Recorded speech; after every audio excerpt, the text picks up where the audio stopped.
al ser una persona trans, què implica exposar-se en tantes indústries diferents? Implica que hi ha molts espais que no podràs entrar, que et tancaran les portes, que patiràs transfòbia, moments incòmodes, sí, que potser hi haurà gent que no voldrà treballar amb tu, no? Com realment et tanques a poder tenir més opcions, però t'obre un altre món molt bonic i molt maco, que és el col·lectiu LGTBIQ+, que també fem moltes coses, que jo pues, estic encantat de formar part del col·lectiu i de veure que lluitem tant.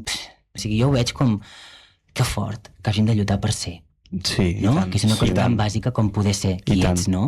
És com, uau, però és increïble com la feina que s'està fent i a mi m'està donant tot aquest món i m'està donant treball, feina, no? O sigui, al final, vull dir, estic cantant a tots els Prides, o sigui, els concerts que vaig fer l'any passat, vaig estar al Pride de Barcelona, vaig estar al Pride de Madrid, que és com, vaig estar en un escenari que hi havia 50.000 persones de públic. Que fort. A plaça Espanya de Madrid, no? Llavors aquí el pànic escènic sí que es nota, no? També, amb tanta gent. Bueno, pues quan hi ha més gent dius... Allà és igual, no? Com si no hi hagués ningú, saps? O sigui, al final, no sé, no em quedo amb les cares perquè hi ha molta gent, no? Clar. Vaig estar aquí a la plaça Uni de Barcelona, al Pride, és com... Que fort. I això, doncs pel col·lectiu LGTBI, no? També m'agradaria poder entrar en altres espais, Clar. Però mira, pues no tothom li agrada que... Pues ets trans, pues fora.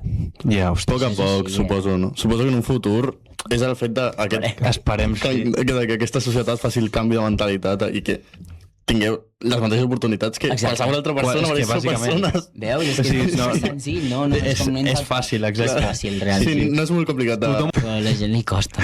Sí.